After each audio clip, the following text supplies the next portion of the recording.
तो hello everyone, welcome to Education Point Online. तो भाई साहब, आज के इस वीडियो के अंदर हम देखने वाले हैं कि जो हम एक टेस्ट केस डिजाइन करते हैं तो व्हाट आर द वेरियस जो है criterias for a test case, और क्या भी टेक्निक्स होती हैं एक टेस्ट केस बनाने के। जो टेस्ट केस में इनपुट्स हम डिसाइड करते हैं ना, क्या उनकी टेक्निक्स होती हैं, इन सभी चीज़ों के बारे में आज की वीडियो के अंदर बात कर रहे होंगे। तो टेस्ट क्राइटेरिया क्या होता है, टेस्ट केस क्या होता है, इस पे बात कर रहे होंगे। ठीक है, चलिए सबसे पहले देखते हैं टेस्ट क्राइटेरिया। मेरी बात आप समझिए, टेस्ट क्राइटेरिया क्या है। टेस्ट क्राइटेरिया क्या है? इवैल्यूएशन क्राइटेरिया होता है ना, कि किस बेसिस पे जो है हम टेस्ट पास या फेल डिक्लेयर कर देंगे। तो सबसे पहले आपका स्टेटमेंट कवरेज। हमें यह देखना होता है कि कोड के अंदर जो सभी स्टेटमेंट्स थे, सभी लाइंस थे, क्या वो एग्जीक्यूट हुए एक बार, एटलीस्ट एक बार वो सभी एग्जीक्यूट होने चाहिए। मतलब कि गोल है आपका सभी स्टेटमेंट्स को एक बार आप टेस्ट करेंगे। तो this is the statement coverage. भैया ये टेस्ट क्राइटेरिया है, सभी स्टेटमेंट्स कवर होने चाहिए। ठीक है, then comes the branch coverage. Branch coverage का मतलब क्या है? भैया किसी एक पॉइंट पे इफ एल्स कंडीशन लगी हुई है, इफ एल्स कंडीशन लगी है। अब जो आपका प्रोग्राम है वो या तो ट्रू देगा या फिर फॉल्स देगा। बिल्कुल भैया, तो किस कंडीशन में वो ट्रू दे रहा है, किस इनपुट में फॉल्स दे रहा है, क्या ये इनपुट्स एक्चुअल सही है या नहीं है। तो जहां पर भी मतलब कंडीशन, जहां पर डिसीजन पॉइंट्स होते हैं, डिसीजन लेना है ट्रू या फॉल्स के बीच में, तो वहां पर ब्रांच कवरेज देखी जाती है कि भैया सभी पॉसिबल ब्रांचेस टेस्ट होने चाहिए। जितने भी इफ एल्स स्टेटमेंट्स लगे हुए हैं, जितने भी स्विच के स्टेटमेंट्स लगे हैं, ये सभी अच्छे से वर्क कर रहे हैं या नहीं कर रहे हैं, टेस्ट होना चाहिए। तो ब्रांच कवरेज का मतलब क्या है कि सभी इफ एल्स स्टेटमेंट, सभी स्विच केसेस, ये सब जो है कवर होने चाहिए आपके टेस्टिंग के अंदर। टेस्टिंग के अंदर इन सभी को आप एक बार टेस्ट करके देखेंगे।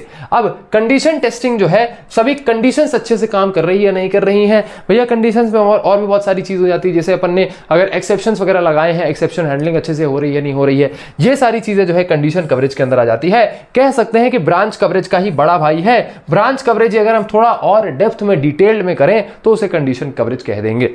तो ये तीनों ही चीजें हैं, तीनों ही चीजों को आप फटाक से नोट करिए। ठीक है, फटाक से नोट करिए। ये इतना इंपॉर्टेंट है भी नहीं भैया, एग्जाम के अंदर उतना फ्रीक्वेंटली नहीं पूछा जाता, लेकिन टेस्ट केसेस डिजाइन टेक्निक्स बहुत पूछा जाता है कि what is boundary value analysis वगैरह। ये डायरेक्टली आपको जो है एक शॉर्ट नोट तरीके में पूछा जा सकता है। तो अब टेस्ट केसेस कैसे डिजाइन होते हैं, क्या उनके पीछे टेक्निक्स लगती हैं, वो हम देख लेते हैं फटाक से। तो जो आपका सबसे पहला एग्जांपल है बाउंड्री वैल्यू एनालिसिस।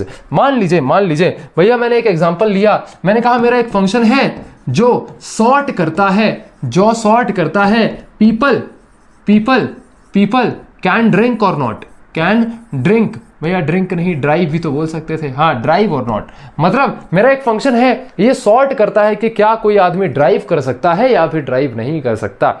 तो ये क्या करता है, इस फंक्शन के अंदर मैंने कहा कि 18 से 60 साल के बीच वाले जो लोग हैं सिर्फ वो ड्राइव कर सकते हैं। मतलब एक कंडीशन लगी है कि 18 से 60 वाले जो लोग हैं उन्हें पास कर देना, कैन ड्राइव आउटपुट दे देना, और जो 18 से कम या 60 से ऊपर वाले हैं उनको आप नेग्लेक्ट कर देना। ऐसा कुछ हमारा फंक्शन है, एग्जाम्पल दे दिया।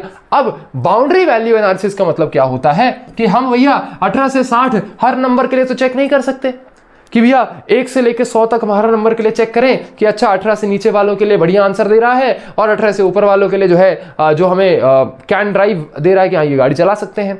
तो ऐसा तो नहीं कर सकते, सबके लिए भैया चेक करेंगे तो दिक्कत हो जाएगी। तो हम क्या करते हैं, बाउंड्री वैल्यूज ले लेते हैं। बाउंड्री वैल्यूज का मतलब क्या है, हमने कहा 18 है, 18 के आसपास 17, 18 और 19। तो जैसे 17 है, 17 के लिए बोल देगा कैन नॉट ड्राइव, और 18, 19 के लिए बोल देगा कैन ड्राइव। वैसे ही एक्सट्रीम जो दूसरी वाली बाउंड्री है, तो इसके अराउंड हम इनपुट ले लेंगे 59, 60 और 61। अच्छा, तो इन तीनों के लिए टेस्ट केसेस होंगे, टेस्ट किया जाएगा, इन दोनों के लिए जो है वो पास कर देगा कि हाँ कैन ड्राइव, और 61 के लिए बोल देगा कि नहीं भैया आप बुढ़े हो चुके हो, आप जो है ड्राइव नहीं कर सकते।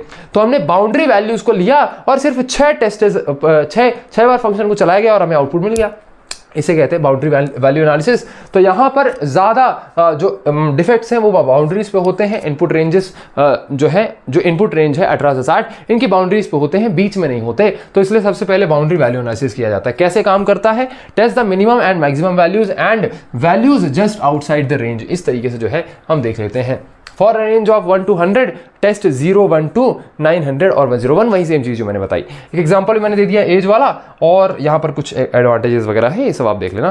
कैचेस, एज रिलेटेड बग्स, ठीक है, बढ़िया है, सिंपल बट पावरफुल। तो ये लिख देना, वर्ड बढ़ेगा, दबदबा बन जाएगा एग्जामिनर के सामने। ठीक है, तो ये आपका सबसे पहला टेस्ट केस डिजाइन टेक्निक्स है। ठीक है भैया, नोट हो गया। चलिए, then the next is equivalent partitioning. एक पार्टीशनिंग का मतलब क्या होता है भैया, मेरी लाइन है, मैंने बीच से इसको पार्टीशन कर दिया, तो ये कह रहा है कि आप बीच वाली पॉइंट्स को टेस्ट करिए।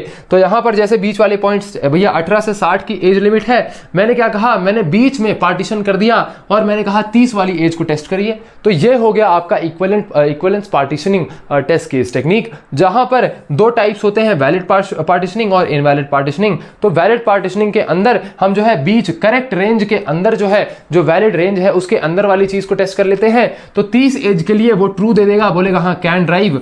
और इनवैलिड पार्टीशनिंग के अंदर हम क्या करते हैं, out of the range values ले लेते हैं। जैसे 18 से 60 के बीच में लोग ड्राइव कर सकते हैं, तो हमने 15 और 70 वैल्यू ले ली, तो इसके लिए उसका फॉल्स आंसर आना चाहिए। तो ये दो तरीके से जो है हम पार्टीशनिंग कर देते हैं और दो तरीके से टेस्ट केसेस बना लेते हैं। तो ये हो गया भैया आपका equivalence partitioning. Divide input into equal classes और partitions where all values behave the same. बिल्कुल भैया, तो यहां पर इसके एडवांटेजेस क्या है, रिड्यूस नंबर ऑफ टेस्ट। बिल्कुल भैया, 2-3 टेस्ट करने पड़े तो number of test cases reduce हो जाते हैं। Covers broad input space quickly. बिल्कुल भैया, बहुत बढ़िया।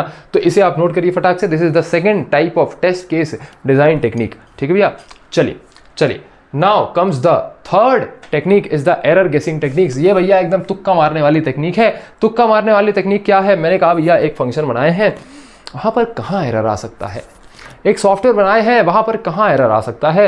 मान लीजिए सॉफ्टवेयर के अंदर एक फॉर्म है, होता है ना भैया अपन लॉगिन यूजर नेम फलाना ढिमकाना, तो एक उसमें एरर क्या आ सकता है कि मान लीजिए अगर भैया यूजर ने ब्लैंक छोड़ दिया तो हमें उसे कुछ आउटपुट में देना पड़ेगा। तो एक छोटा सा एरर है, तो हमने गेस किया कि यहां पर एरर आ सकता है। अगर उसने फील्ड ब्लैंक छोड़ दी तो वो एक एरर दे देगा, तो इस एरर को हमें हैंडल करना पड़ेगा। ठीक है, तो यहां पर ये चीज हो गई गेस वर्क कि कहां पर एरर आ सकता है। तो ये एरर गेसिंग के अंदर हालांकि इतना फ्रीक्वेंटली ये मेंशन नहीं किया जाता है आपके सिलेबस के अंदर, और इतना फ्रीक्वेंटली पूछा भी नहीं जाता है, बट क्योंकि मैं पढ़ा रहा था तो मैंने जो है सारी चीजें कवर कर दी। तो एरर गेसिंग के अंदर use experience and intuition to guess where the system might break. जहां पर एरर आ सकता है वो आप गेस करेंगे। एग्जांपल्स क्या हो गए भैया, आपने कोई फील्ड एम्प्टी छोड़ दी, फॉर्म फिल कर रहे हैं उसमें एक कोई जगह ईमेल को एम्प्टी छोड़ दिया, नहीं भरा, तो enter negative values, enter negative numbers where not allowed. भैया मैं कहता हूं 18 से 60 की एज वालों को ड्राइविंग लाइसेंस मिलेगा, कोई कहता है मैं -20 साल का हूं, तो इनवैलिड नंबर हो गया, नेगेटिव नंबर हो गया,